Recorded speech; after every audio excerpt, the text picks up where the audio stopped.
आज हम लोग बेटा जिस टॉपिक पर डिस्कस करेंगे वो क्या है बेटा, मानव का मस्तिष्क।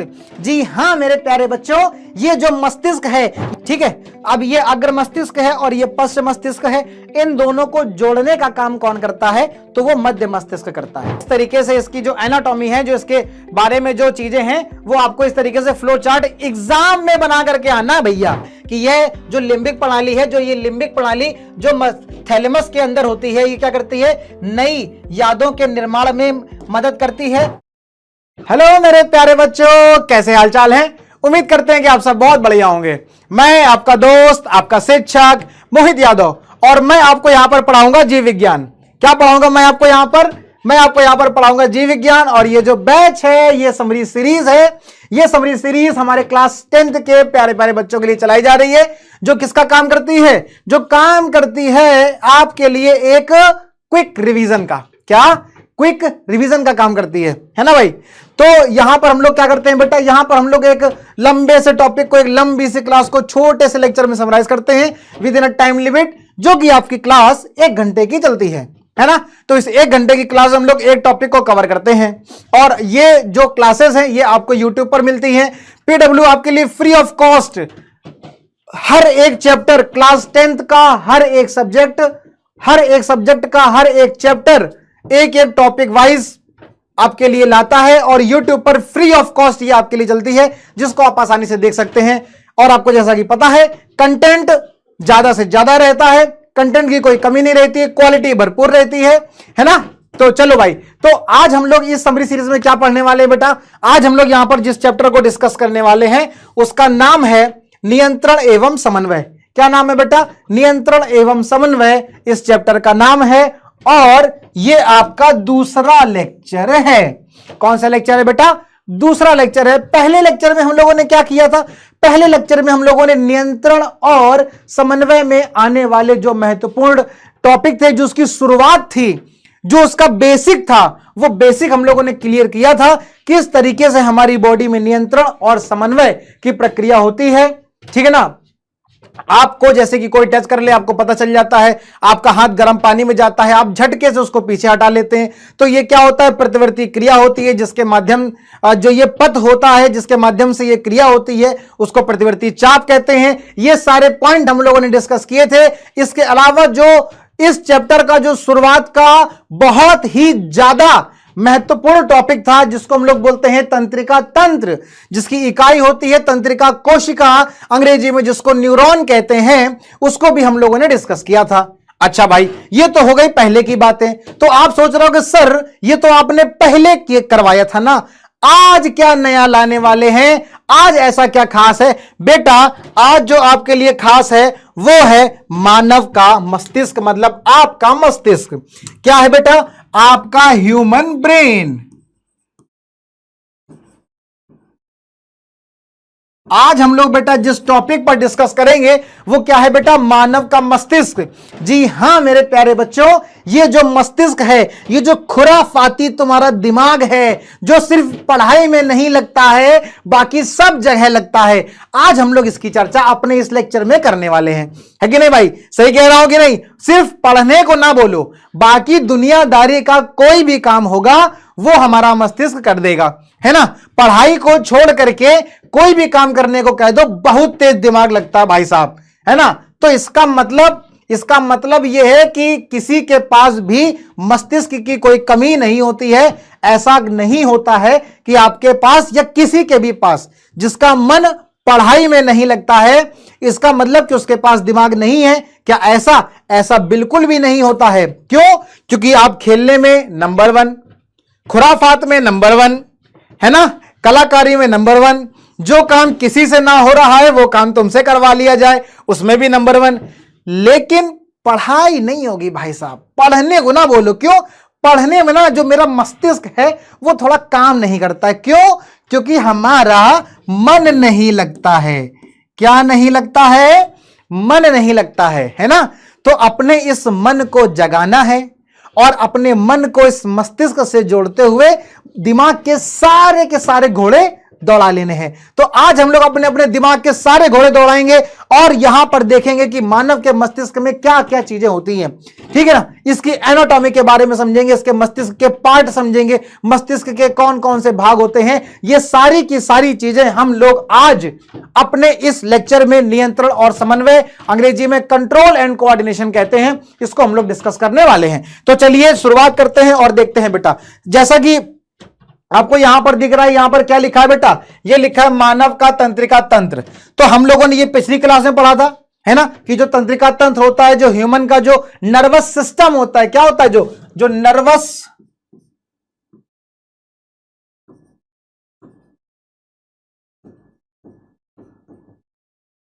नर्वस सिस्टम है बेटा, जो तंत्रिका तंत्र होता है किसका, मानव का, ह्यूमन का, है ना भाई। तो मनुष्य का जो तंत्रिका तंत्र होता है बेटा, उसमें दो भाग होते हैं। एक होता है केंद्रीय तंत्रिका तंत्र, जिसको हम लोग बोलते हैं सीएनएस। सीएनएस का बेटा फुल फॉर्म क्या होता है, इसको कहते हैं अंग्रेजी में सेंट्रल नर्वस सिस्टम।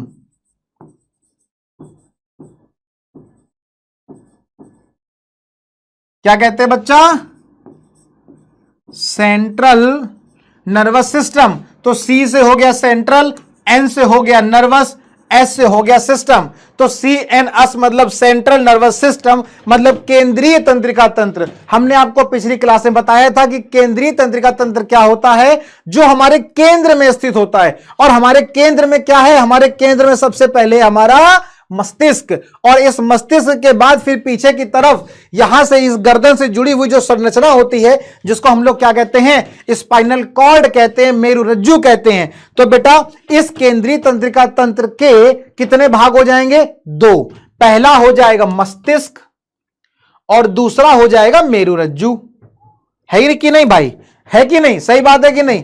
तो केंद्रीय तंत्रिका तंत्र जो कि आपके केंद्र में है, एकदम सेंटर पॉइंट पे है, सेंट्रल जो एकदम सेंटर पे है, वो क्या है, मस्तिष्क है और मेरुरज्जु है, जिसको हम लोग अंग्रेजी में मेरुरज्जु को स्पाइनल कॉर्ड कहते हैं।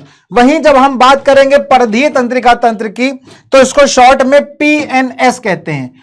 पीएनएस का मतलब क्या है बेटा, पी से होता है पेरीफेरल, पी से क्या है, पेरीफेरल, बाकी एन से आपका हो गया नर्वस और एस से हो गया सिस्टम।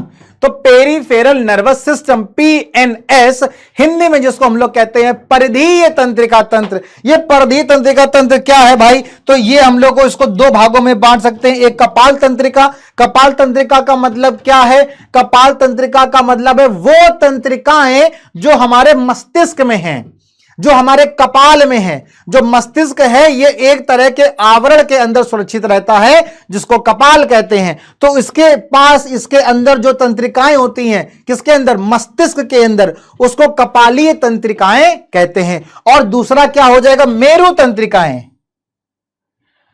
तो मेरु तंत्रिकाएं तो आप समझ ही गए होंगे, कपाल के अंदर, मस्तिष्क के अंदर पाई जाने वाली तंत्रिकाओं को कपालीय तंत्रिकाएं, और मस्तिष्क के अंदर पाई जाने वाली तंत्रिकाओं, मेरुरज्जु के अंदर पाई जाने वाली तंत्रिकाओं को मेरु तंत्रिकाएं कहते हैं। जैसा कि यहां पर लिखा हुआ है कि ये जो कपाली तंत्रिका है, ये मस्तिष्क से निकलती हैं, और ये कहां से निकलती हैं, मेरुरज्जु से निकलती हैं।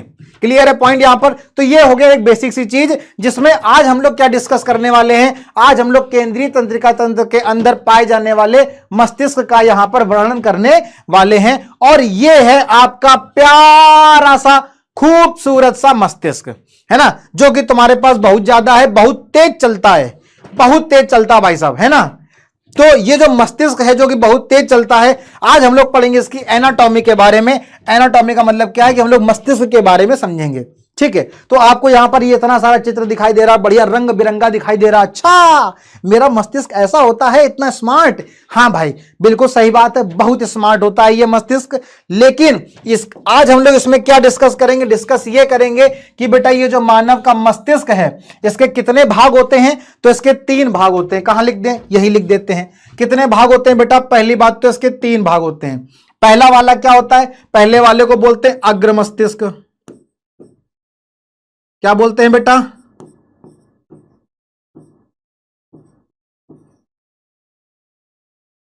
अग्र मस्तिष्क, अंग्रेजी में क्या कहते हैं उसको, फोर ब्रेन।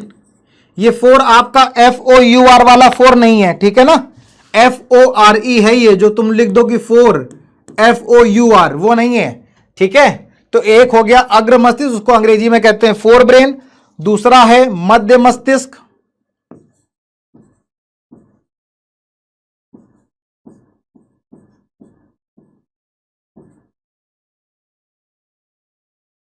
जिसको हम कहते हैं मिड ब्रेन।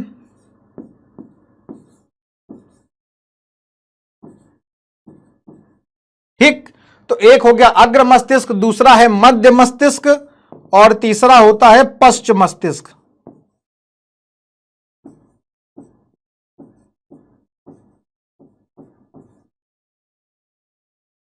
जिसको कहते हैं हिंड ब्रेन।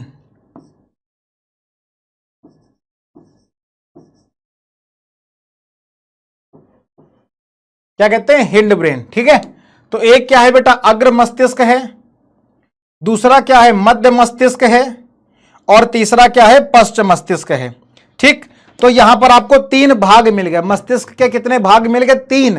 पहला हो गया अग्र मस्तिष्क जो आगे की तरफ है, ये हो गया अग्र मस्तिष्क। मध्य मस्तिष्क जो यहां अंदर पीछे की तरफ बीच में होता है, वो मध्य मस्तिष्क हो गया, और एक हो गया पश्च मस्तिष्क। ठीक, कितने भाग हो गए, तीन। तो ये चित्र के माध्यम से भी समझेंगे, जैसे जैसे ये वाला जो पूरा हिस्सा है, ये यहां से लेके यहां तक, ये पूरा क्या है, अग्र मस्तिष्क है। क्या है बेटा,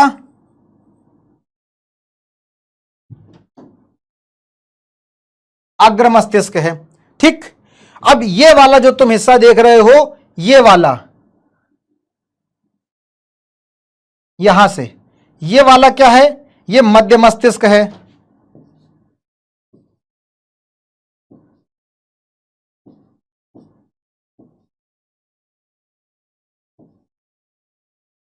ठीक, और ये जो आप पूरा हिस्सा देख रहे हो, यहां से लेकर के ये वाला हिस्सा, ये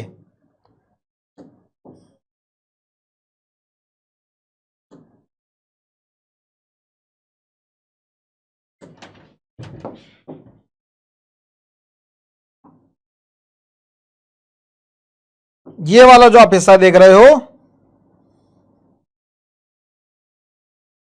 ये क्या है,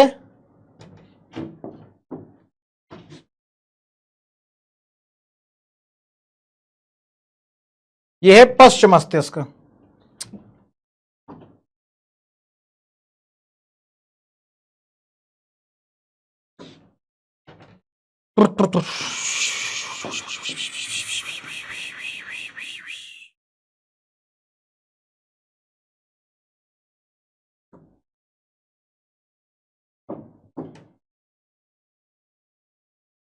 ये हो गया मध्य मस्तिष्क,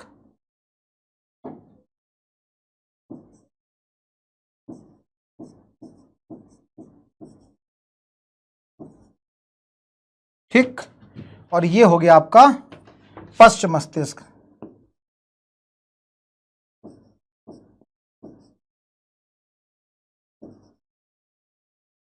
ठीक,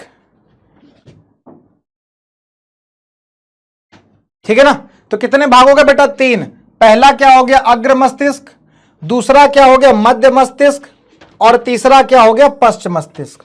ठीक, अब ये जो अग्र मस्तिष्क है, ये आप देख रहे हो यहां से लेकर के यहां तक कितना बड़ा भाग है, बहुत बड़ा भाग है। इसका मतलब जो अग्र मस्तिष्क है बेटा, ये क्या होता है, ये सबसे बड़ा भाग होता है।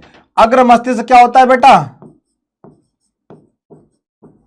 सबसे बड़ा भाग होता है। क्या होता है बेटा, सबसे बड़ा भाग होता है। कौन सा, अग्र मस्तिष्क का। मध्य मस्तिष्क क्या करता है बेटा, मध्य मस्तिष्क का सिर्फ एक काम होता है, क्या, अग्र मस्तिष्क और पश्च मस्तिष्क को आपस में जोड़ना। ठीक है, अब ये अग्र मस्तिष्क है और ये पश्च मस्तिष्क है, इन दोनों को जोड़ने का काम कौन करता है, तो वो मध्य मस्तिष्क करता है। ठीक, अगर हम बात करेंगे अग्र मस्तिष्क की, किसकी बात करेंगे, अग्र मस्तिष्क की बात करेंगे, तो बेटा अग्र मस्तिष्क के भी 3 भाग होते हैं। कितने भाग होते हैं? 3। ठीक है, कितने भाग होते हैं? 3। जो पहला भाग होता है उसको क्या कहते हैं? उसको सेरिब्रम कहते हैं। क्या कहते हैं? सेरिब्रम। ठीक है, CEREBRU है। जो दूसरा वाला भाग है इसको थैलेमस कहते हैं। क्या कहते हैं? थैलेमस।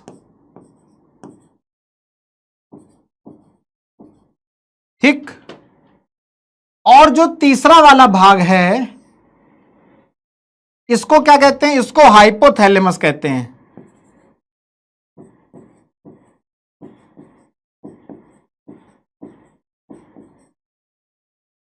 क्या कहते हैं?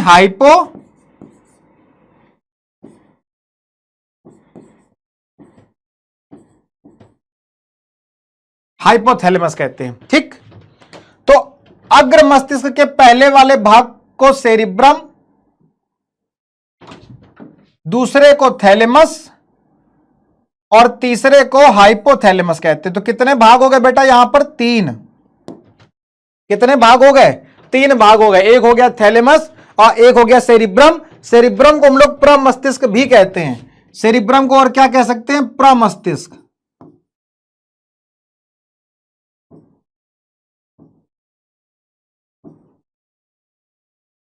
सेरिब्रम को हम लोग क्या कह सकते हैं? प्रमस्तिष्क भी कह सकते हैं। तो सेरिब्रम के बेटा अग्र मस्तिष्क के कितने भाग हो गए? 4 ब्रेन के 3। पहला सेरिब्रम, दूसरा थैलेमस और तीसरा हाइपोथैलेमस। ठीक है, अब जरा इसमें देखो। अब इसमें देखो बेटा, अब इसमें कैसे देखोगे? तो ये वाला जो आपको भाग दिख रहा है ये क्या है? ये है सेरिब्रम।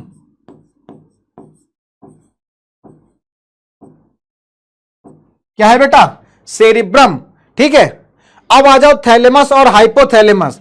तो ये वाला जो आपको हिस्सा दिख रहा है, ये वाला, इसको कहते हैं थैलेमस। क्या कहेंगे इसको?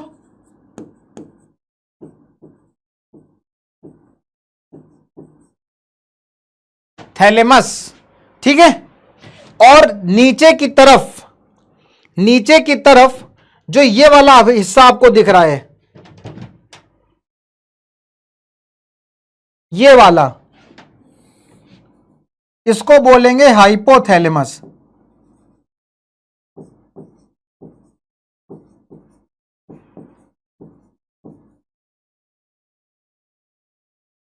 क्या बोलेंगे? हाइपोथैलेमस। तो इसी वाले भाग में ये जो इतना बड़ा सा आपको भाग दिख रहा था, इसमें जो ये सबसे ऊपर का भाग है इसको बोलेंगे सेरिब्रम। क्या बोलेंगे? Number 1 cerebrum. इसके बाद इधर नीचे जो ये वाला हिस्सा आपको दिखाई दे रहा है, ये वाला जो रीजन आपको दिखाई दे रहा है, इसको बोलेंगे थैलेमस नंबर 2। ठीक, और इसके बाद जो इसके नीचे आपको दिखाई दे रहा है ये वाला हिस्सा, ये जो आपको हिस्सा दिखाई दे रहा है, इसको बोलेंगे नंबर 3 हाइपोथैलेमस। ठीक है, तुमको इस चित्र में बेटा ये कुछ लटकती हुई यहां पर संरचना दिखाई दे रही होगी, इस तरह से दिख रही है। ये जो लटकती हुई संरचना है, ये जो लटकती हुई संरचना है, इसको कहते हैं पीयूष ग्रंथि। क्या कहते हैं? इसको कहते हैं पीयूष ग्रंथि। याद आ रहा है बेटा पीयूष ग्रंथि? पीयूष ग्रंथि हम लोग आगे चल करके पढ़ेंगे जब हम लोग डिस्कस करेंगे जंतुओं में समन्वय के बारे में। किसके बारे में डिस्कस करेंगे? जंतुओं में समन्वय के बारे में जब डिस्कस करेंगे तो वहां पर हम आपको बताएंगे कि जो जंतुओं में समन्वय की प्रक्रिया होती है वो किसके द्वारा नियंत्रित होती है? अंतःस्रावी ग्रंथियों के द्वारा, है ना। और लेक्चर 1 में हमने आपको सभी अंतःस्रावी ग्रंथियों के नाम बताए थे, चाहे फिर वो पीयूष ग्रंथि हो या अवटु ग्रंथि हो या परावटु ग्रंथि हो या फिर अधिवृक्क ग्रंथि हो या थाइमस हो या पीनियल हो या फिर वो गोनेड हो जिसमें नर और मादा 2 अलग अलग भाग होते हैं। ठीक, तो अंग्रेजी में बात करेंगे तो पिट्यूटरी ग्लैंड, ठीक है। और मस्तिष्क में जैसे कि पिट्यूटरी ग्लैंड, पीयूष ग्रंथि होती है, इसके अलावा मस्तिष्क में ही एक और ग्रंथि होती है, यहां पर ये देख रहे हो बेटा, ये वाला जो छोटी सी संरचना है, ये भी एक ग्रंथि होती है, जिसको हम लोग क्या कहते हैं, जिसको हम लोग पीनियल ग्रंथि कहते हैं। तो अगर आपसे एग्जाम में इस तरीके से क्वेश्चन पूछ दे कि मस्तिष्क में पाई जाने वाली ग्रंथि के बारे में बताओ, मस्तिष्क में पाई जाने वाली कौन कौन सी अंतःस्रावी ग्रंथि होती हैं, तो वो सिर्फ दो होती हैं, ठीक है ना। कौन सी होती है बेटा, एक तो होती है ये पीयूष ग्रंथि, एक तो होती है ये पीयूष ग्रंथि जो कहां होती है, हमारे मस्तिष्क में होती है, और दूसरी है ये बेटा पीनियल ग्रंथि। कौन सी ग्रंथि, ये पीनियल ग्रंथि है जो हमारे मस्तिष्क में होती है, ठीक। तो मस्तिष्क में पाई जाने वाली दो अंतःस्रावी ग्रंथियां होती हैं, एक पीयूष ग्रंथि होती है और एक पीनियल ग्रंथि होती है। पीयूष ग्रंथि यहां हाइपोथैलेमस के पास नीचे की तरफ होती है, और जो पीनियल ग्रंथि है वो पीछे की तरफ, अग्र मस्तिष्क में पीछे की तरफ सेरिब्रम के नीचे उपस्थित होती है, ठीक।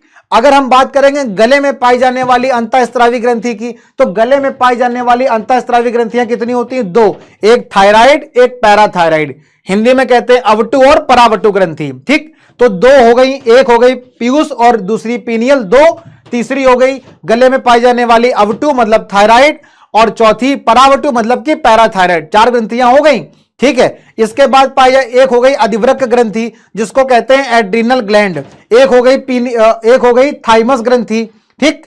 तो कितनी हो गई, छह, और इसके बाद फिर एक हो गया गोनेट्स मतलब कि जनद, ठीक है। नर में क्या आ जाएगा, टेस्टिस, और मादा में क्या आ जाएगा, ओवरी। टेस्टिस को हिंदी में वृषण कहते हैं और ओवरी को हिंदी में अंडाशय कहते हैं, ठीक। चलो भाई, तो ये तो हो गया एक ओवरऑल किसके बारे में, अंतःस्रावी ग्रंथियों के बारे में। तो यहां पर हमने आपको अंतःस्रावी ग्रंथियों के बारे में क्यों बताया, क्योंकि बहुत ही इंपॉर्टेंट टॉपिक भी है, बहुत ही इंपॉर्टेंट पॉइंट है, और अंतःस्रावी ग्रंथियां यहां से कनेक्ट होती हैं कि ऐसी कौन सी दो अंतःस्रावी ग्रंथियां होती हैं जो हमारे मस्तिष्क में होती हैं। तो मैंने आपको बताया कि एक होती है बेटा पीयूष ग्रंथि और दूसरी होती है ये पीनियल ग्रंथि, है ना। पीयूष ग्रंथि को बेटा अंग्रेजी में क्या कहते हैं, पिट्यूटरी ग्लैंड, क्या कहते हैं,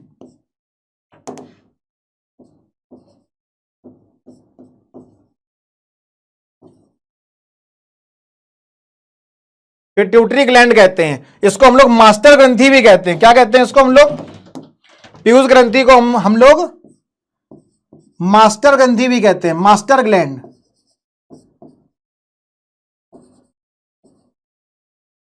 जब मैं आपको अंतःस्रावी ग्रंथियों वाला लेक्चर पढ़ाऊंगा, फिर वहां पर आपको यह भी बताऊंगा कि पीयूष ग्रंथि को आखिर मास्टर ग्रंथि क्यों कहते हैं, ऐसा क्या रीजन होता है कि पीयूष ग्रंथि को मास्टर ग्रंथि कहा जाता है, ठीक। तो इसकी चर्चा हम लोग वहां पर करेंगे, है ना। अभी हम लोग बात कर रहे हैं ब्रेन की, तो अभी हम लोग ब्रेन में देखा हम लोगों ने अभी तक कि जो ब्रेन है, जो मस्तिष्क है, उसमें तीन भाग होते हैं बेटा। कौन कौन से होते हैं, बोलो मेरे साथ। पहला हो गया बेटा अग्र मस्तिष्क, दूसरा हो गया मध्य मस्तिष्क, और तीसरा हो गया पश्च मस्तिष्क, ठीक। बहुत आसान था। अब जो अग्र मस्तिष्क है बेटा, उसके भी कितने भाग होते हैं, तीन। पहला कौन सा होता है, बोलो। पहला होता है सेरिब्रम जिसको हम लोग प्रमस्तिष्क भी कहते हैं, दूसरा होता है थैलेमस, और तीसरा होता है हाइपोथैलेमस। क्लियर है। अब आ जाते हैं मध्य मस्तिष्क में। तो मध्य मस्तिष्क के कोई भी एक्स्ट्रा भाग नहीं होते हैं। मध्य मस्तिष्क क्या करता है, मैंने आपको बताया कि जो मध्य मस्तिष्क है वो अग्र मस्तिष्क और पश्च मस्तिष्क इन दोनों को जोड़ने का काम करता है, ठीक। अब हम बात करेंगे पश्च मस्तिष्क की। तो मैंने आपको बताया ये निचला जो हिस्सा है ये पूरा का पूरा, अब ये नहीं लेंगे, ये तो मेरी रज्जू आ जाएगी स्पाइनल कॉर्ड, लेकिन मैंने आपको एक मोटा मोटा बताया कि एक हिस्सा ये और दो हिस्से ये, तो दो इधर हो गए और एक इधर हो गया, ये तीन क्या है, पश्च मस्तिष्क के हिस्से होते हैं। मतलब अग्र मस्तिष्क के भी कितने भाग, तीन। अग्र मस्तिष्क के भी कितने भाग, तीन। पहला सेरिब्रम, दूसरा थैलेमस, तीसरा हाइपोथैलेमस। और पश्च मस्तिष्क के भी तीन भाग होते हैं। पश्च मस्तिष्क के भी कितने भाग होते हैं, तीन भाग होते हैं, तीन भाग होते हैं। चलो जरा चर्चा करते हैं कौन कौन से तीन भाग होते हैं भाई। तो अब हम यहां बात करेंगे, ये हम लोगों ने बात करी थी अग्र मस्तिष्क के बारे में। अब हम यहां बात करेंगे पश्च मस्तिष्क के बारे में,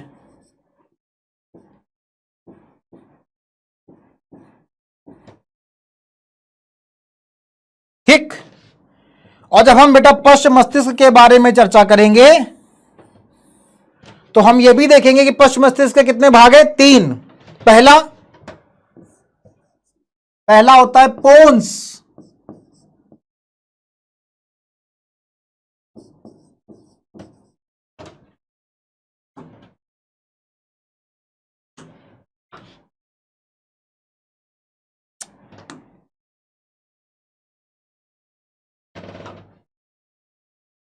दूसरा होता है सेरिबेलम,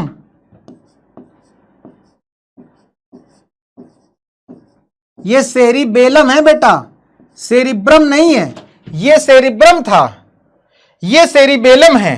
सेरिबेलम को अनुमस्तिष्क भी कहते हैं, सेरिबेलम को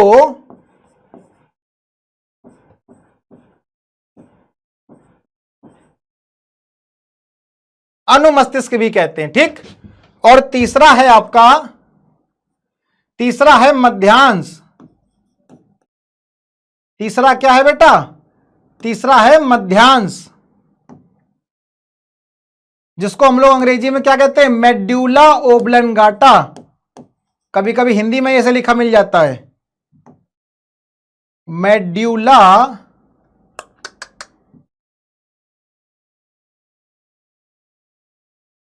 मेड्यूला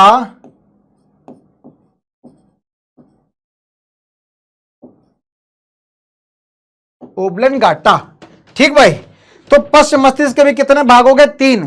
पहला क्या हो गया, पहला हो गया पोन्स, दूसरा हो गया सेरिबेलम, इधर है सेरिब्रम, इधर है सेरिबेलम, और सेरिबेलम का दूसरा नाम भी क्या होता है, इसका अनुमस्तिष्क भी कहते हैं। क्या कहते हैं, अनुमस्तिष्क भी कहते हैं। और तीसरा हो गया मध्यांश, जिसको हम लोग अंग्रेजी में मेडुला ओब्लंगाटा भी कहते हैं, हिंदी में मध्यांश कहते हैं। अगर चित्र के माध्यम से समझने का प्रयास करेंगे, अगर चित्र के माध्यम से बेटा समझने का प्रयास करेंगे,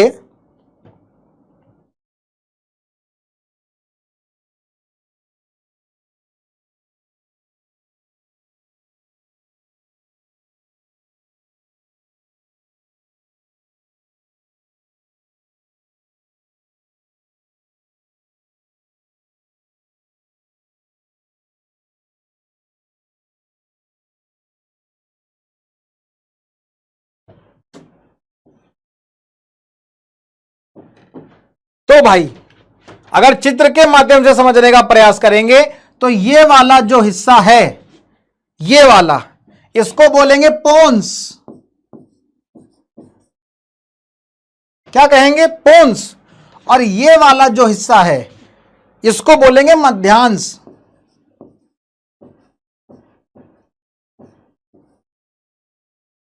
क्या बोलेंगे, मध्यांश। और अंग्रेजी में क्या कहते हैं, मेडुला ओब्लंगाटा।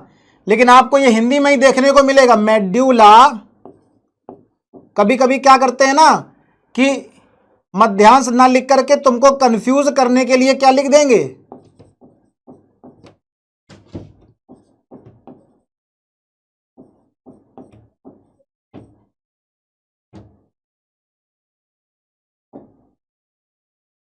मेड्यूला ओब्लंगाटा, ठीक है। तो तुमको याद रखना है, मेडुला ओब्लंगाटा भी कह सकते हैं और मध्यांश भी कह सकते हैं। तो दो नाम तो ये हो गए, ये वाला हिस्सा हो गया मध्यांश और ये वाला हिस्सा हो गया पोन्स। और ये वाला मैं जो तुमको बता रहा था बेटा, इसको हटाओ, इसको गायब करते हैं।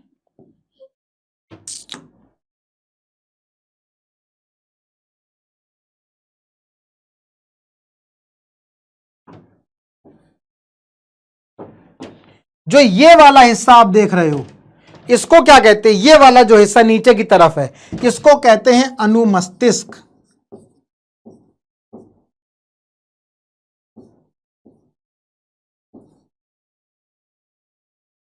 क्या कहते हैं इसको, अनुमस्तिष्क कहते हैं, ठीक।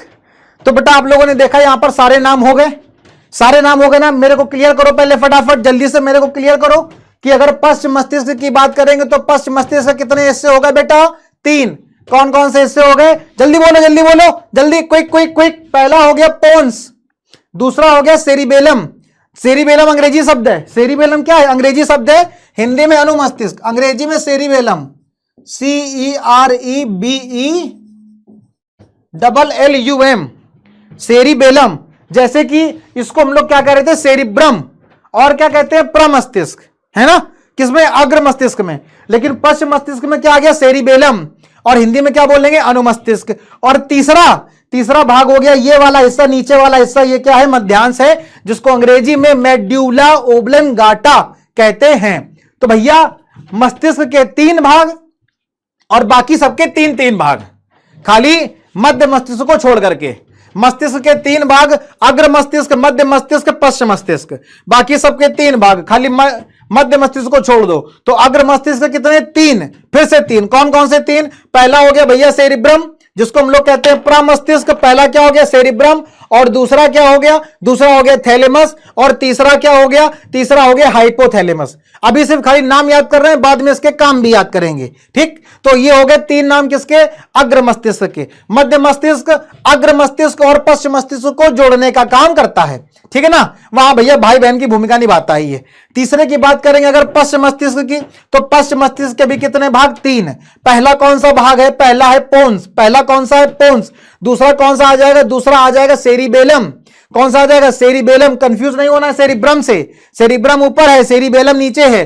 तो सेरिब्रम, जिसको हम लोग हिंदी में कहते हैं अनुमस्तिष्क, अनु मतलब छोटा, अनुज छोटा भाई, तो अनुमस्तिष्क, ठीक। और तीसरा क्या हो गया, तीसरा हो गया तुम्हारा मध्यांश, जिसको अंग्रेजी में कहते हैं मेड्यूला ओब्लंगाटा, ठीक भाई, बरोबर है। नाम याद हो गए ना, सबसे टफ नाम याद करना होता है और सबसे आसान भी होता है। हालांकि तुमको पहले से ही याद होंगे, और नहीं याद होंगे तो तुमको अब नाम याद हो गए होंगे, ये मुझको ऐसा लगता है ना। कमेंट करके बताना क्या मैं सही कह रहा हूं, क्या अभी भी तुमको इसके नाम याद करने में दिक्कत हो रही, वो भी चित्र की सहायता से। चित्र की सहायता से हम लोगों ने सारे के सारे नामों को याद किया है। क्या अभी भी आपको कोई दिक्कत हो रही है, कमेंट करके जरूर बताइएगा, ठीक। चलो भाई, अब हम लोग बात करते हैं इसके काम की, कि अगर एग्जाम में अगर आ गया तो फिर आप लिखेंगे कैसे उसको। अगर ये एग्जाम में आता है तो फिर आप उसको किस तरह से लिखेंगे, कि जो मस्तिष्क है इसके क्या क्या हो। तो जो जो मैंने आपको बताया बस वही वही आपको लिखना है। देखते हैं भैया कैसे लिख सकते हैं। तो देखो भाई, अरे ये क्या है, अच्छा ये मैंने छोड़ दिया था आपके चार्ट बनाने के लिए। जैसे कि हम लोग बात करेंगे जब मस्तिष्क की, और यहां पर लिख दे मानव मस्तिष्क, है ना। तुम सोचो कि गोरिल्ला का मस्तिष्क तो नहीं बता रहे हैं। तो जब मानव के मस्तिष्क की बात करेंगे तो यहां पर कितने भाग हो जाएंगे भैया, 3। पहला 1, 2 और ये 3, ठीक। तो पहला वाला भैया क्या हो जाएगा, पहला वाला हो जाएगा अग्र मस्तिष्क,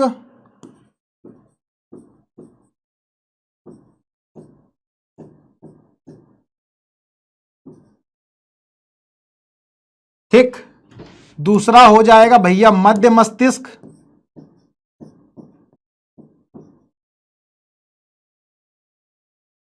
और तीसरा हो जाएगा पश्च मस्तिष्क।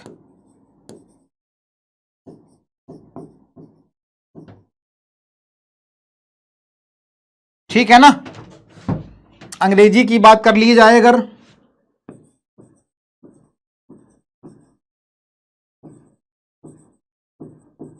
फोर ब्रेन,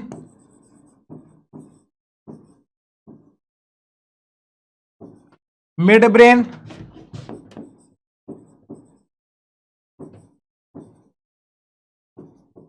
और हिंड ब्रेन, ठीक। अब हमने आपसे बताया था कि ये जो अग्र मस्तिष्क है इसके भी कितने भाग होते हैं, 3। कितने भाग होते हैं, 3। पहला कौन सा भाग होता है भैया, पहला कौन सा भाग होता है, पहला होता है प्रमस्तिष्क।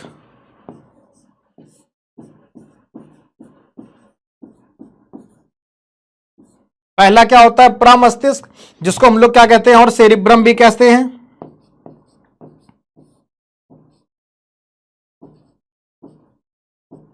क्या कहते हैं, सेरिब्रम, ठीक है। अंग्रेजी में भी सेरिब्रम ही कहते हैं, ठीक।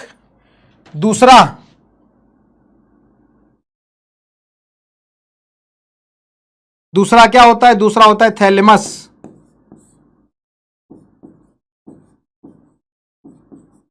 ठीक।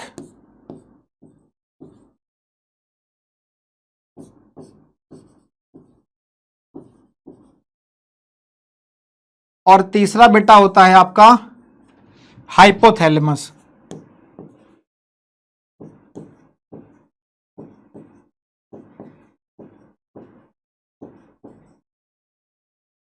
तीसरा क्या होता है, हाइपोथैलेमस।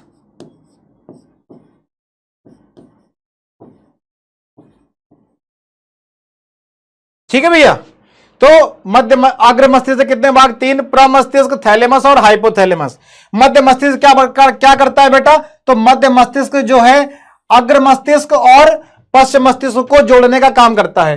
अग्र मस्तिष्क का हाइपोथैलेमस और पश्च मस्तिष्क में पोन्स, इन दोनों के माध्यम से मध्य मस्तिष्क इन दोनों को जोड़ने का कार्य करता है। पश्च मस्तिष्क की बात करेंगे जिसको हिंड ब्रेन कहते हैं, तो इसके बेटा कितने भाग होते हैं, 3। पहला क्या होता है, पोन्स, ठीक है। दूसरा क्या होता है, अनुमस्तिष्क,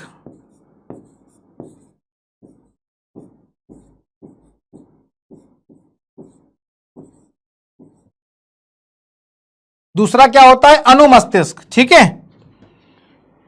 इसको हम लोग सेरिबेलम भी कहते हैं। क्या कहते हैं,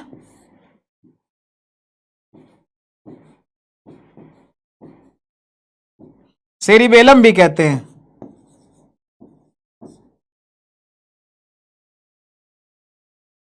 और तीसरा बेटा, तीसरा क्या होता है, मध्यांश,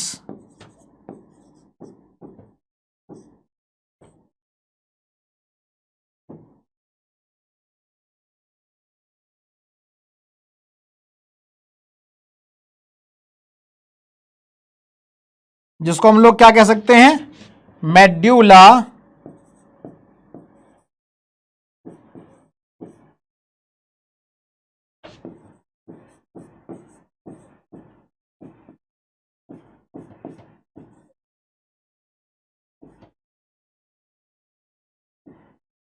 मेड्यूला ओब्लंगाटा, है ना।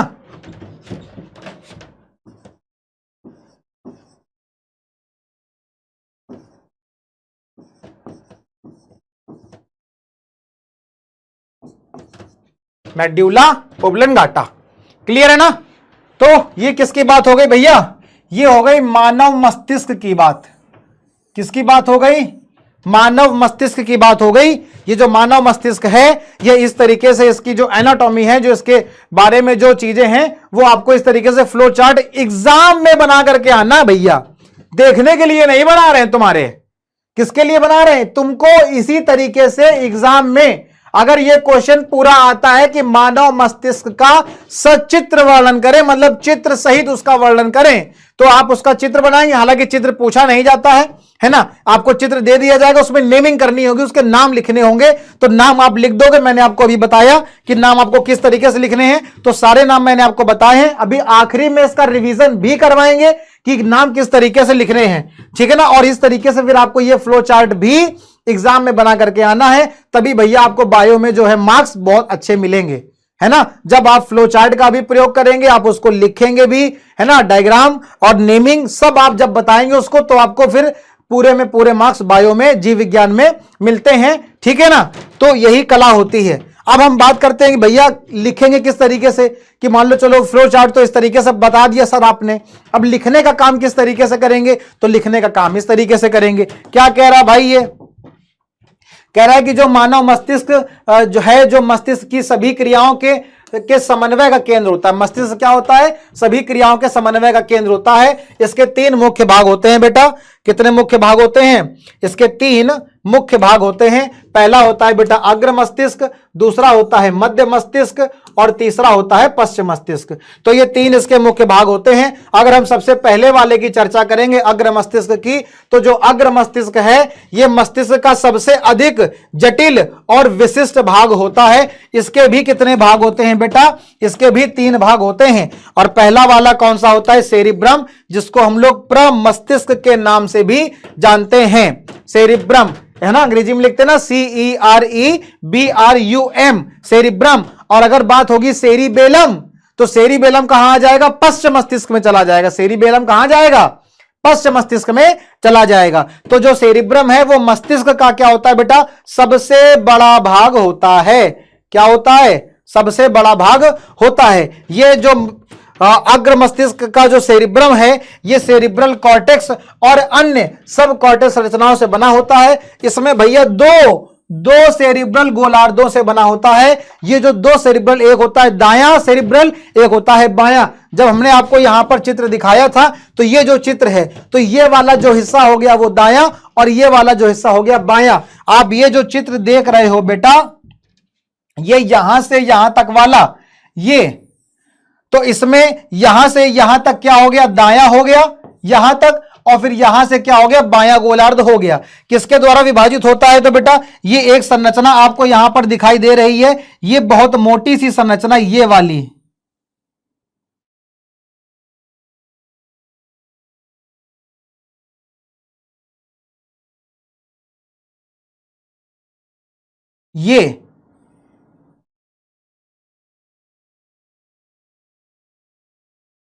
ये जो संरचना है बेटा इसको कहते हैं कार्पस कैलोसम।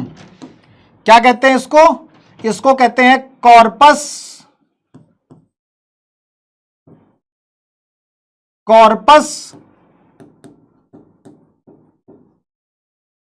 कैलोसम।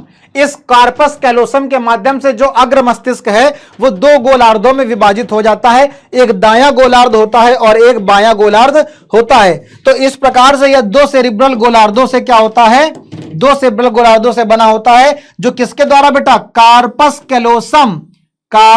कैलोसम नामक फाइबर के द्वारा उससे क्या होता है, जुड़ा होता है। अगर बेटा इसके कार्य की बात करेंगे तो इस जो अग्र मस्तिष्क का जो सेरिब्रम है इसका कार्य बेटा बहुत ही ज्यादा महत्वपूर्ण है। क्या महत्वपूर्ण है, तो जितने भी बेटा याद करने वाले, जितने भी स्मरण, जो भी चेतना, जो भी विचार आपके मन में आ रहे होते हैं, जो किसी काम को करने के प्रति जो इच्छा शक्ति आपके मन में आ रही होती है, वो किसकी वजह से आती है बेटा, वो आती है सेरिब्रम की वजह से। किसकी वजह से मेरे बच्चों, सेरिब्रम की वजह से आती है। मतलब आपके दिमाग में जो याद करने की जो क्षमता है, अब बेटा याद तभी होगा जब तुमने कभी पढ़ा है, समझे। तुम सोचो सर हम एग्जाम में बैठे, हमने पढ़ा नहीं, हमको याद आ जाए, फिर कहोगे सर मेरा जो सेरिब्रम है ना वो काम नहीं कर रहा है। ऐसे नहीं काम करता है। जब तुम कभी जीवन में पढ़े नहीं तो याद कहां से आएगा तुमको। तो भैया पढ़ना तो पड़ेगा। एक बार जब तक तुम किसी इंसान को देखोगे नहीं तब तक तुम्हें कैसे याद आएगा, यार मैंने इसको कहीं देखा है, कहते हो ना। तो ये जो सोचने की जो क्षमता है ना, ये जो तुम दिमाग के घोड़े दौड़ाने की जो क्षमता होती है ना, या फिर किसी कार्य को करने की जो इच्छा शक्ति होती है, ये 2 मिनट में कर लेंगे हम, 2 मिनट में कर लेंगे। अरे ये तो मेरे बाएं हाथ का खेल है। ये जो आपके अंदर जो कॉन्फिडेंस आता है ना, पढ़ाई को छोड़ करके बाकी सभी कामों को लेकर के, ये किसकी वजह से है, सेरिब्रम की वजह से है। लेकिन अगर यही कॉन्फिडेंस अगर आपको पढ़ाई को लेकर के आ गया, ये चैप्टर नियंत्रण और समन्वय, इसको मैं 2 घंटे में निपटा लूंगा। तो एक बार अगर तुमने ये सोच लिया, ये इच्छा शक्ति अगर तुमने एक बार अपने दिमाग में पैदा कर ली कि इस चैप्टर को मुझे निपटाना है, इस इंसान को मुझे आज निपटाना है ना, तो उसको तुम निपटा लोगे। लेकिन उसके लिए सबसे पहले आपको क्या करनी होगी, उसके लिए इच्छा शक्ति लानी होगी, अपने मन को मजबूत बनाना होगा। जब आप तो अपने मन को मजबूत बना लोगे तो सेरिब्रम भी कहेगा ना, 2 घंटे में चैप्टर ये खत्म करना है पूरा। मानव ब्रेन तो आधे घंटे का है, उसको मैं आधे घंटे में निपटाऊंगा और पूरे चैप्टर को मैं 2 घंटे में निपटाऊंगा और फिर मैं दिन भर खेलूंगा, है कि नहीं भाई।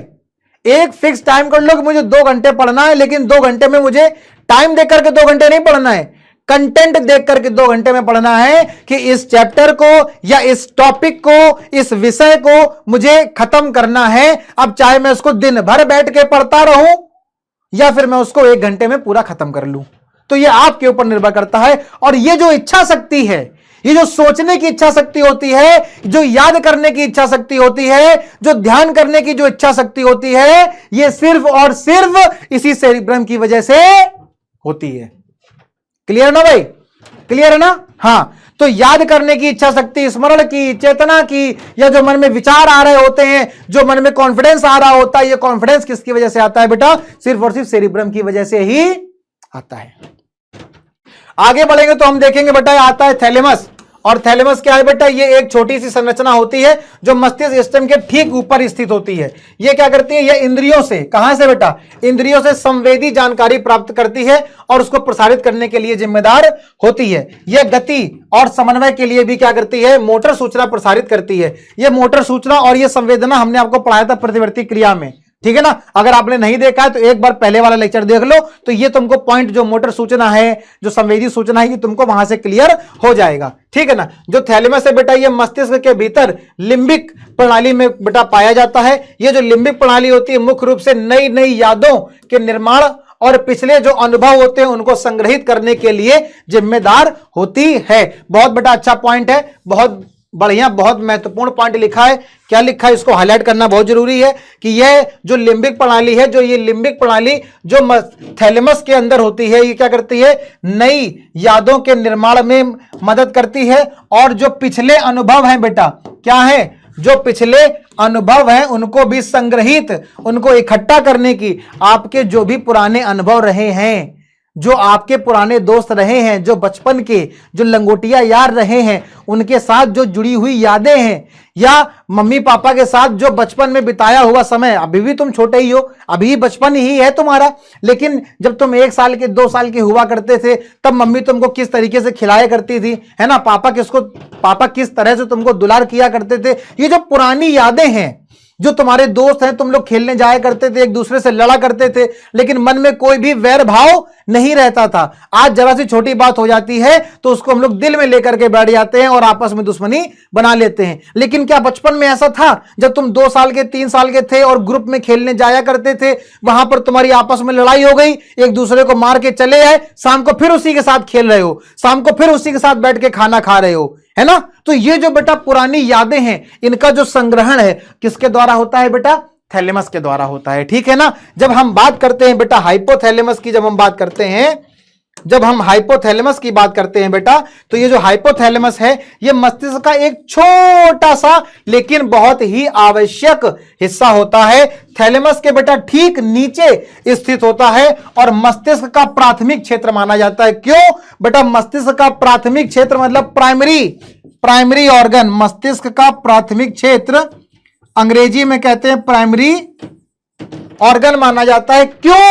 क्यों इसको प्राइमरी ऑर्गन मानते हैं, ऐसा क्या रीजन है? उसका रीजन ये है बेटा कि ये क्या करता है, ये शरीर के केंद्र का जो तापमान है उस तापमान को नियंत्रित करता है, और इसके अलावा जो खाने पीने की चीजें हैं उसको भी नियंत्रित करता है। कि भैया पार्टी में गए और पनीर को देखा तो भैया क्या आ गया, मुंह में पानी आ गया, है ना। अब तो भैया सिर्फ और सिर्फ पनीर ही खाएंगे, इसके अलावा कुछ भी नहीं खाएंगे। इसके बाद बस मीठा खा लेंगे, गाजर का हलवा या छेना, वो भी कम से कम 4 से 6।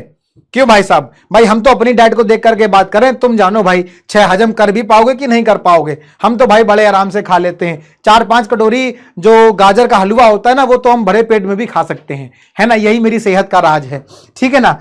तो खाने पीने का जो नियंत्रण का केंद्र होता है ना, वो मेरा हाइपोथैलेमस बहुत बड़ा है। तो हाइपोथैलेमस कहता है जब भी खाने पीने की बारी है, टेंशन नहीं लेने का, पेट चाहे जितना बड़ा हो, अपना दिल बहुत बड़ा रखने का। कोई बोले भैया खाओगे, भैया बिल्कुल खाएंगे, है ना। प्यार से जो खिला दे सब खा लो, ठीक है ना भाई। और सबसे महत्वपूर्ण बात बेटा, जो लैंगिक व्यवहार होते हैं, जो सेक्सुअल एक्साइटमेंट होती है, जो इस उम्र में, जब तुम इस उम्र के हो, मेरी उम्र में नहीं, तुम्हारी उम्र में नालायक, जो तुम्हारी उम्र की होती है, तुम्हारी उम्र का मतलब ये जो एडल्ट एज होती है, मतलब कि 12 साल 13 साल से लेकर के जो 18 साल के बीच का ये जो टाइम पीरियड है, इस टाइम पर जो लैंगिक व्यवहार होता है, जो सेक्सुअल एक्साइटमेंट होती है, जो मन में अलग अलग तरह के भाव आते हैं, जो उत्तेजनाएं आती हैं, ये इस उम्र में ज्यादा आती हैं। किस उम्र में? 13 साल से लेकर के 18 या 20 साल तक की उम्र में, मतलब ये जो 5-6 साल का जो तुम्हारे पढ़ने का टाइम पीरियड है, उसी समय तुम्हारे बिगड़ने का भी टाइम पीरियड होता है। अब तुमको सोचना यह है कि तुम जिस रास्ते पे खड़े हो, तुमको इस रास्ते पे जाना है जहां से तुम सक्सेस को प्राप्त कर सकते हो। आज से 5 साल बाद तुम बड़े डॉक्टर या इंजीनियर बन सकते हो, या तुमको भविष्य में जो भी करना है वो कर सकते हो, या फिर तुम इस तरफ जा सकते हो जहां पर क्या है, कुछ चंद मिनटों का, चंद घंटों का या चंद सालों का जो है क्या होता है, एक एक्सपीरियंस होता है। लेकिन वहां पर फिर क्या होता है कि वो कहीं ना कहीं हम पढ़ाई से दूर चले जाते हैं, और पढ़ाई से दूर जाने का जो हर्जाना होता है बेटा, वो हमको 5 साल बाद फिर भुगतना पड़ता है। क्यों? क्योंकि फिर वो चीजें सारी स्किप हो जाती हैं। फिर जब हम किसी नौकरी की तैयारी कर रहे होते हैं तब हमको वही पढ़ना पड़ता है जो आज आप यहां पर बैठ करके पढ़ रहे हो। इसलिए अभी से जो हमको करना है, जो आपका फ्यूचर है, वो आपका अभी से डिसाइड हो जाना चाहिए कि भैया हमको ये करना है, और आगे आने वाले 4 सालों के अंदर तुमको जो है अपने मां बाप का नाम रोशन करना है। अगर तुम जेई क्वालिफाई करना चाहते हो तो तुम जेई क्वालिफाई करो। ये इच्छा शक्ति कौन देगा? तुमको सेरिब्रम। लेकिन तुमको सोचना पड़ेगा बेटा, तुमको सोचना पड़ेगा। पहला कदम तो तुम्ही को उठाना पड़ेगा। अगर तुम डॉक्टर बनना चाहते हो तो ये इच्छा शक्ति भी तुमको सेरिब्रम से आएगी, लेकिन सोचना किसको है? तुमको, कि मुझको डॉक्टर बनना है और उसके लिए मुझे कड़ी से कड़ी मेहनत भी करनी है, तभी बन पाओगे। सिर्फ सोचने से सारा काम नहीं होता है, खाली पहला कदम पूरा होता है, लेकिन उसके आगे भी मेहनत तुमको करनी है। मेहनत कितने साल की बेटा? 2 साल की, 3 साल की बस। अभी तुम क्लास 10th में हो, 2 साल बाद तुम्हारा इंटर पास आउट हो जाएगा। इसके बाद तुम बढ़िया नीट का या जेई का एग्जाम दो, 1 साल के अंदर तुम डॉक्टर बन गए। कितने साल की मेहनत? 3 साल की। खाली 3 साल तक तुमको पढ़ाई करनी है और तुम कोई बढ़िया सा वो मुकाम हासिल कर लोगे जो लोग हासिल करने के लिए सोचते रह जाते हैं। लोगों का सपना बना रहता है, लेकिन वो सपना पूरा नहीं होता है। क्यों? क्योंकि सपने को पूरा करने के लिए मेहनत करनी पड़ती है, जी जान से लगना पड़ता है, इच्छा शक्ति मजबूत करनी पड़ती है। ठीक है ना? तो ये हो गई चीजें। अब जो शरीर के केंद्र के जो तापमान का नियंत्रण है, या जो खाने पीने का नियंत्रण, या फिर जब हम बात कर रहे थे सेक्सुअल बिहेवियर की, जो मन में जो सेक्सुअल एक्साइटमेंट आता है, किसी को देख करके जो मन में बहुत अच्छी सी फीलिंग्स आने लगती है, या किसी को देख करके गुस्से वाली जो फीलिंग्स आने लगती है, हंसी खुशी गम, कभी खुशी कभी गम, है ना? ये जो फीलिंग्स हैं, ये सारी की सारी चीजें बेटा किस पर निर्भर करती हैं? आपके और सिर्फ हाइपोथैलेमस पर। चाहे खुशी हो, चाहे गुस्सा हो, चाहे भय हो, या फिर वो उत्तेजना हो, कोई भी मनोभाव हो, कोई भी मनोभाव हो, मन में आने वाले किसी भी प्रकार के भावों का जो नियंत्रण है वो कौन करता है? हाइपोथैलेमस करता है। इसलिए तुम्हारे मन में कैसे भी विचार आ रहे हैं, चाहे अच्छे हो या खराब, उसका नियंत्रण कौन कर रहा है? हाइपोथैलेमस। लेकिन अब तुमको यह देखना है कि तुम्हारे मन में किस तरह के विचार आते हैं। जाकी रही भावना जैसी, और जैसी संगत तुम करो। ठीक है ना? तो ये जो मन में जो भी व्यवहार आ रहे हैं, लैंगिक व्यवहार में सिर्फ उत्तेजना ही नहीं आती है, इसके अलावा हंसी खुशी गम, ये भी सारी चीजें आती हैं। ठीक है ना? और किसी को देख करके जो तुम्हारे चेहरे पे जो बढ़िया प्यारी सी स्माइल आ जाती है ना बेटा, अरे वाह भाई, क्या भाई, उसको देख लिया मेरा जीवन धन्य हो गया, है ना भाई? तो ये भी किसकी वजह से होता है? हाइपोथैलेमस की वजह से होता है। चलिए आगे बढ़ते हैं और बात करते हैं मध्य मस्तिष्क की। जब मध्य मस्तिष्क की चर्चा करेंगे तो बेटा जो अनैच्छिक क्रियाओं का नियंत्रण होता है वो कहीं ना कहीं मध्य मस्तिष्क भी क्या करता है? उसको नियंत्रित करने में मदद करता है। हालांकि अनैच्छिक क्रियाओं को जो ज्यादा नियंत्रण की बात होती है वो पश्च मस्तिष्क करता है। कौन करता है? पश्च मस्तिष्क करता है। लेकिन कहीं ना कहीं थोड़ा बहुत रोल, जैसे कि पुतली के आकार में जो परिवर्तन आता है ना? आपकी आंखों में बहुत तेज लाइट डाल दी जाए तो आपकी आंखें क्या हो, ऐसे ऐसे बिल्कुल बंद होने लगती है ना? तो आंखों की जो पुतली वो बंद हो जाती है। क्यों? क्योंकि तुम्हारी आंखों में या तुम्हारी आंखों के सामने कोई बहुत ज्यादा लाइट जला रहा है। तो ये परिवर्तन कैसा है बेटा? ये कौन सा नियंत्रण है? क्या तुमने अपनी इच्छा से बंद किया कि नहीं तुम लाइट डालो, मैं आंख खोले रहूंगा, इससे बिल्कुल एकदम खोले रहेंगे चाहे जो हो जाए? क्या ऐसा करते हो क्या? नहीं। जैसे ही बहुत तेजी से रोशनी अगर तुम्हारी आंखों में पड़ती है तो तुम्हारी आंखों की पुतली अपने आप सिकुड़ने लगती है, और ये अनैच्छिक क्रिया का नियंत्रण है जो कि बेटा मध्य मस्तिष्क के द्वारा होता है। जब हम पश्च मस्तिष्क की बात करते हैं तो यहां पर सबसे पहला नाम आता है किसका? पोन्स का आता है। और जो पोन्स है वो मस्तिष्क के स्टेम की जो क्या है? प्राथमिक संरचना है। जो मिड ब्रेन का मतलब क्या है? मध्य मस्तिष्क, और मेड्यूला ओब्लंगाटा मतलब कि मध्यांश के बीच में मौजूद होता है। यह निचले सेरिबेलम, रीढ़ की हड्डी, और मध्य मस्तिष्क, सेरिब्रम और मस्तिष्क के अन्य उच्च भागों के बीच क्या करता है? सिग्नल के रूप में कार्य करता है। ठीक है? ठीक है ना भाई? ठीक है ना भाई? अब क्या आ जाएगा? अब आ जाएगा अनुमस्तिष्क। क्या आ जाएगा? अनुमस्तिष्क आ जाएगा, जिसको हम लोग क्या कहते हैं? सेरिबेलम भी कहते हैं। जो अनुमस्तिष्क क्या करता है बेटा? ये सेरिबेलम का दूसरा सबसे बड़ा हिस्सा है। पहला सबसे बड़ा हिस्सा क्या था? सेरिब्रम प्रमस्तिष्क, और दूसरा सबसे बड़ा हिस्सा क्या है? अनुमस्तिष्क। ये क्या है बेटा? मेडुला और पोन्स के पिछले हिस्से में क्या होता है? स्थित होता है। ये इसमें भी क्या होते हैं? 2 गोलार्ध होते हैं सेरिबेलम में। एक होता है ग्रे कॉर्टेक्स, एक होता है व्हाइट कॉर्टेक्स। सफेद मज्जा, ठीक है ना। इसके मुख्य कार्य क्या है बेटा, तो इसके मुख्य कार्य बहुत ही ज्यादा महत्वपूर्ण है, जैसे कि चलने, दौड़ने, घुड़सवारी और तैराकी करने में। और दूसरा जो महत्वपूर्ण है बेटा, वो शरीर के संतुलन में के समन्वय बनाने में काम आता है। ये दूसरा वाला भी बेटा, ये वाला जो पॉइंट है, ये बहुत ही ज्यादा क्या है, महत्वपूर्ण है। इसके अलावा जो ऐच्छिक गतिविधियां होती हैं, स्वैच्छिक गतिविधियां हैं, उनका जो नियंत्रण है वो भी कौन करता है, वो भी अनुमस्तिष्क के द्वारा किया जाता है। अब हम बात करते हैं बेटा मध्यांश की। जब मध्यांश की बात करेंगे तो यह सबसे निचला हिस्से में बेटा मौजूद होता है। रीढ़ की हड्डी के पास पोन्स और सेरेब्रल कॉर्टेक्स को जोड़ने में बेटा भूमिका निभाता है। अगर हम इसके कार्यों की चर्चा करेंगे बेटा, तो जो भी अनैच्छिक क्रियाएं हैं, कौन सी क्रियाएं हैं, जो भी अनैच्छिक क्रियाएं हैं बेटा, उन अनैच्छिक क्रियाओं का नियंत्रण कौन करता है, उन अनैच्छिक क्रियाओं का नियंत्रण हमारा मध्यांश करता है। अनैच्छिक क्रिया जैसे कि बेटा श्वसन की क्रिया, जैसे कि हृदय परिसंचरण की क्रिया, जैसे कि पाचक रसों का स्त्राव, ये सारी की सारी जो अनैच्छिक क्रियाएं हैं, इन अनैच्छिक क्रियाओं का नियंत्रण कौन करता है बेटा, मध्यांश करता है, जिसको हम लोग मेडुला ऑब्लंगाटा भी कहते हैं। अगर हम बात करेंगे बेटा मस्तिष्क और मेरुरज्जु की सुरक्षा की, तो इनकी सुरक्षा कौन करता है, तो जो मस्तिष्क होता है बेटा, ये मस्तिष्क एक हड्डियों के बॉक्स में अवस्थित होता है, और इस बॉक्स के अंदर तरल पूरित गुब्बारे में मस्तिष्क होता है, जो क्या करता है, मस्तिष्क को प्रघात से मतलब चोटों से बचाता है। वहीं हम बात करेंगे अगर मेरुरज्जु की, तो जो बेटा मेरुरज्जु है, वो मेरुरज्जु की सुरक्षा जो है वो कशेरुक दंड या फिर रीढ़ की हड्डी के द्वारा होती है, ठीक है ना बेटा। चलो अब हम बात करते हैं रिवीजन की, और हमने आपको बताया था जब हम रिवीजन करेंगे तो एक बार फिर से हम मस्तिष्क की चर्चा करेंगे। क्यों, क्योंकि बेटा ये जो मस्तिष्क है, इसका डायग्राम एग्जाम में आता है, वहां पे आपको क्या करना होता है, नेमिंग करनी होती है। तो चलो बेटा फटाक से इसके नाम लिखते हैं जल्दी से। ये क्या है, अब ये देखो, ये तुमको देखना है, जो ये वाला जो हिस्सा है ना, ये वाला हिस्सा, ये इधर की तरफ है। जो तुमने सबसे पहले वाले डायग्राम में क्या देखा था, सबसे पहले वाले डायग्राम में देखो, ये जो हिस्सा था ये इस पीछे की तरफ था। ये देखो, ये फूला हुआ हिस्सा जो नीचे की तरफ है, ये इस तरफ है। लेकिन यहां पर तुमने क्या देखा, यहां पर क्या तुम देख रहे हो, ये जो नीचे का जो फूला हुआ हिस्सा है, ये इस तरफ है। इसका मतलब यहां पर नाम सारे के सारे क्या हो जाएंगे, बदल जाएंगे। कैसे बदल जाएंगे बेटा, ये इस तरीके से बदल जाएंगे कि ये वाला जो हिस्सा है तुम्हारा बेटा, ये वाला जो पूरा का पूरा हिस्सा है, ये क्या है, ये अग्र मस्तिष्क है।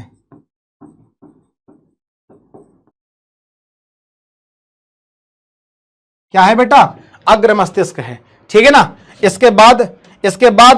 इसके बाद बेटा यहां पर क्या होता है, यहां पर क्या होता है, थैलेमस होता है।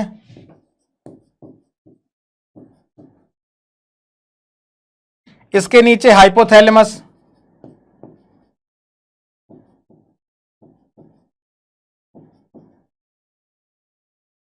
ठीक है। इस तरफ बेटा ये क्या आ जाएगा, ये आ जाएगा, ये क्या आ जाएगा, सेरिबेलम, मतलब कि अनुमस्तिष्क, मतलब कि अनुमस्तिष्क,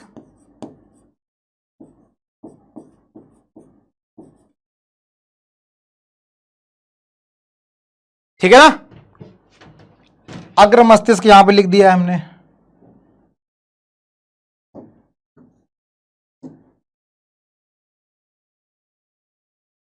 ये अग्र मस्तिष्क तो है ही, लेकिन क्या है ये,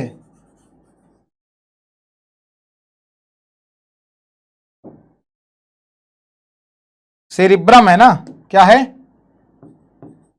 सेरिब्रम, मतलब कि प्रमस्तिष्क,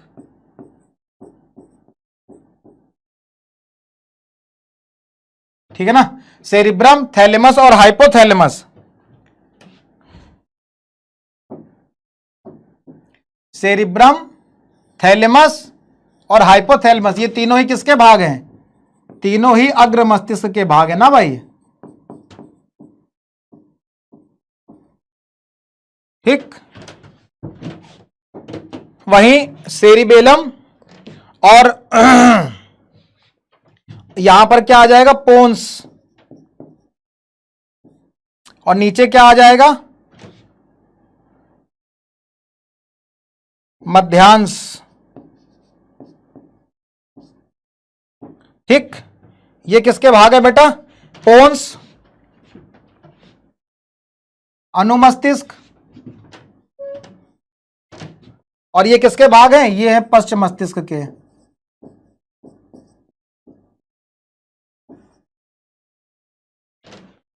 ठीक बेटा, तो ये हो गया पश्च मस्तिष्क के बारे में। होमवर्क क्या है बेटा? होमवर्क है आपका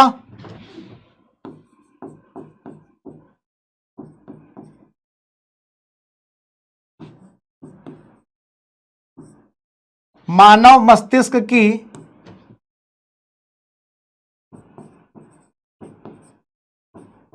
चित्र सहित व्याख्या करो। नोट्स बनाने भैया कॉपी में लिखना है। और दूसरा क्वेश्चन है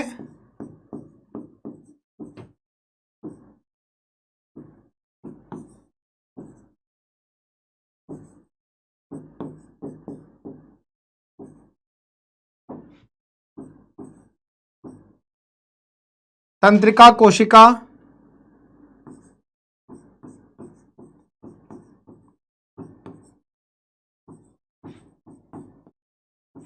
का सचित्र वर्णन कीजिए। ठीक है भैया, तो उम्मीद करता हूं कि आपको आज का लेक्चर बहुत बढ़िया लगा होगा। जैसा भी आपको लेक्चर लगा है कमेंट करके जरूर बताइएगा। मिलते हैं हम लोग अगले लेक्चर में अगले टॉपिक के साथ, और अगला टॉपिक रहेगा पादपों में समन्वय। ठीक है ना, कंट्रोल इन द प्लांट्स, और जिसमें हम लोग बात करेंगे बेटा किसकी? प्लांट हार्मोन्स की बात करेंगे। कौन कौन से हार्मोन्स होते हैं जो पादपों में उनकी वृद्धि के लिए और उनके जितने भी कार्य हैं उन सभी के लिए, उनके नियंत्रण के लिए जिम्मेदार होते हैं। तो मिलते हैं बेटा अगले लेक्चर में। बहुत बहुत धन्यवाद। जी अरे सर। गुरुजी।